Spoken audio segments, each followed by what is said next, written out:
नमस्कार दोस्तों, मैं मीना के गीत यूट्यूब चैनल में आप सभी का दिल से स्वागत करती हूँ। आप सभी का स्वागत है सुजीता यादव ऑफिशियल के चैनल पे।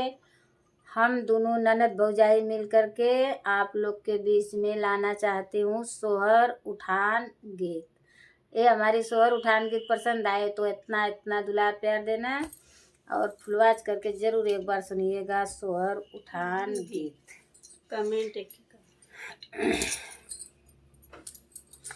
के मोरे लाई है लालन के गुना गुनावा, के मोरे लाई है लालन के गुना गुनावा, के मोरे लाई है लालन के गुना गुनावा।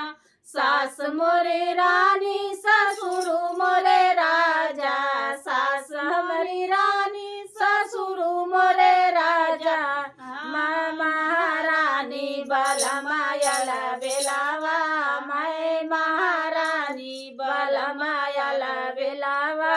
के मोरे लई है लालन के गुना गुनावा, के मोरे लई है लालन के गुना गुनावा, के मोरे लई है लालन के गुना गुनावा।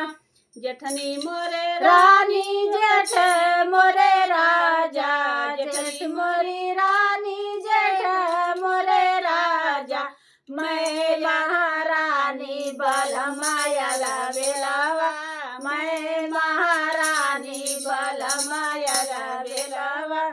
के मोरे लई है लालन के गुना गुनावा, के मोरे लई है लालन के गुना गुनावा, के मोरे लई है लालन के गुना गुनावा।